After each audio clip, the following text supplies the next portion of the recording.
Hai, sobat-sobat semua, ini dia tutorial untuk mata sensitif. Untuk mata sensitif, aku rias matanya sebelum foundation ya. Iya, jaga-jaga aja supaya foundationnya nanti tetap mulus. Langkah pertama, untuk mata sensitif, aku aplikasikan bulu mata dulu. Nah, ini bulu matanya aku pakai dua lapis ya. Lapis pertama, aku aplikasikan agak jauh dari bulu mata aslinya.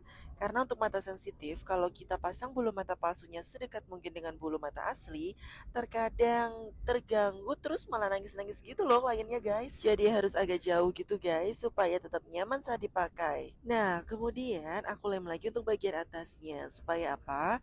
Supaya benar-benar keangkat secara sempurna. Oh iya, ini bulu matanya aku beli dari koleksi bulu mataku.id.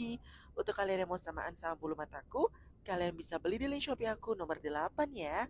Oh ya, ini sudah aku tempel di lapis kedua. Selanjutnya aku hitam-hitamin bagian dalamnya pakai eyeliner spidol. Nah, selanjutnya untuk eyeshadow ini aku aplikasikan eyeshadow base, tapi shadow base-nya ini aku selalu pakai lip cream. Ini kebetulan aku pakai lip cream dari LT Pro nomor 14 warna terbarunya gitu yang warna agak-agak orange gitu. Selanjutnya baru aku apply eyeshadow warna orange tua juga dari Revlin. Dan untuk bagian tengahnya aku kasih eyeshadow glitter. Eyeshadow glitternya bebas merek apa aja teman-teman. Kalau sudah aku bersihkan kembali dan juga mau aku pakaikan eyeliner. Selanjutnya untuk bagian dalamnya aku tightline menggunakan eyeliner LT Pro yang pensil.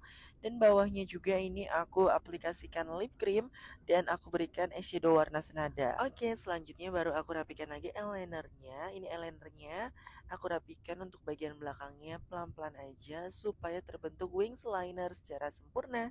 Nah, kemudian kalau sudah bagian atasnya deh, pelan-pelan ya, jangan sampai terlalu besar, takutnya terlalu gelap nanti matanya. Dan ini dia total looknya sebelum dipasangkan bulu mata bawah ya teman-teman.